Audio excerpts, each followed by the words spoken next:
As Dear Generation X once said, ladies and gentlemen, boys and girls, children of all ages, The Adams Experience proudly presents to you episode 3. Yes, episode 3 of My Gut Feeling. My cameraman has returned from his international break in Tunisia and we are once again up and running. I'm your host Matty Adams and I'll once again run down my hottest tips for your football weekend accumulators. Following an intense international break, England recorded back-to-back wins against relatively easy competition in the form of San Marino and Estonia. And there were a few surprises, including Poland and Iceland upsetting both giants Germany and the Netherlands. Obviously, with the international break over, the Premier League is back with a massive bang. Let's get things kicked off with last year's FA Cup final winners, Arsenal, as they meet the runners-up Hull City. Arsenal have suffered their first defeat of the season to Chelsea 2-0 last time out. However, they haven't been as impressive this season as they were last season. Hull aren't sorry to brag, however. They picked up their first win over Palace in a 2-0 encounter. This was their first win since the start of the season. These two sides have now met 14 times. Arsenal winning 11 of the matches compared to Hull City just winning 2. Wenger will be looking to bounce back immediately following their defeat to the league leaders, and I'll favour the Gunners at 4-11. Staying with the Premier League now. Pressure has been mounted for weeks and weeks now on the shoulders of Alan Pardew. He's the second longest serving manager in the Premier League, has still yet to record a single victory with Newcastle this season, and his side languishing down in 18th. They're in desperate need of points, and they play host to Leicester City, who since their surprise 5-3 win over former Premier League champions Manchester United have dropped points to both Palace and Burnley in their last few games. Newcastle showed promising signs in their recent 2-2 draw to Swansea, following a brace from Papi Cissé. Therefore, having not won since Cardiff in the league last May, Newcastle are more picked to win at 23-20. Newcastle's rivals Sunderland will be paying a visit to high-flying Southampton. The Saints had won their previous 4 games before suffering a defeat at the hands of Tottenham 1-0 prior to the international break, and Koeman will want to get back to winning ways. Heavily predicted to struggle this season due to their continuous ship out of valuable players, Koeman has waved his wand and worked magic this time, better than last season's start. Sunderland collected their first win of the season against Stoke last time out, with Fletcher grabbing his first 2 goals of 2014 in a 3-1 win over Stoke.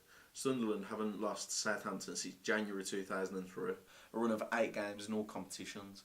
Poyet's men appear rejuvenated, and I believe this statistic will remain current. I'm backing a draw here at 14-5. Now on to the Championship. My local side, Birmingham City, will be playing against basement club Bolton Wanderers. The Blues are unbeaten in their previous 2 games, defeating Millwall 3-1 and drawing to Charlton. Their opponents, Bolton, on the other hand, have lost their previous 4 games in a row. They will hope new manager Neil Lennon can bring in some of this success he attained at Celtic in Scotland down to Lancashire, as the Trotters aim to climb their way out of trouble. Last time these two met, it was Blues who needed the result to stay up, and they scored twice in the final 12 minutes to famously stay in the second tier of football.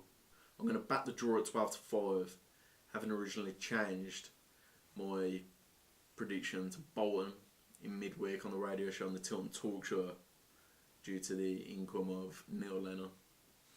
2 sides that met in the Premier League last season will meet this weekend in the Championship, as Fulham will take on Norwich City. Fulham have enjoyed a tough start to life in the second tier and the Felix Magath, however, have been more promising since his departure, with the Cottagers winning 2 from their last 3. Their opponents, Norwich, on the other hand, top the division on goal difference, last out drawing against Rotherham United. The Canaries, however, haven't defeated Fulham since March 1986 in the old Division 2, and will want to change that fact this weekend. Last season, the sides met 4 times, including twice in the FA Cup. However, Fulham won 3 out of the 4 meetings. I feel times will change this weekend, and with Norwich top in the division, I feel they can get the win at 7-5. Now to bring your attention to League One, and a side that have really caught my eye this time. Paolo Di Canio's former side, Swindon Town, and have won their last 3 games and are unbeaten in their last 8, losing just once this season. They visit former Championship side Yeovil Town, who are in desperate need of a win to climb out of relegation troubles, having lost their last 3. The most recent defeat was a 4-1 loss against Port Vale. Yeovil have won just one of the last 6 meetings between these sides and will need to bring their A game to change that from turning to 1-7. I backed Swindon to win at 6-5. Now, finally, League Two sees second place Burton Albion play an inconsistent Morecambe side. Burton have been pretty inconsistent themselves, and as of late, they've lost 3 of the last 5 games. Prior to this, the Midlands outfit were unbeaten in League Two. Their opponents visit on a run of 4 defeats from the last 5, most recently losing 3-1 to league leaders Wycombe Wanderers at home. I expect Burton to record back-to-back wins for the first time in 6 games at 11-8 here. So to summarise, my gut feeling for your accumulator this weekend is as follows. I've backed wins for Arsenal, Newcastle United, Norwich City, Swindon Town and Burton Albion. I've also opted for draws in the Premier League, Southampton vs Sunderland, and also in the Championship, Birmingham City vs Bolton Wanderers. Thank you for tuning into the show this week. I hope you've enjoyed it. You can visit my blog, The Adams Experience. You can follow me on Twitter @TheAdamsEXP. But for now, I've been Matty Adams, and that was my gut feeling.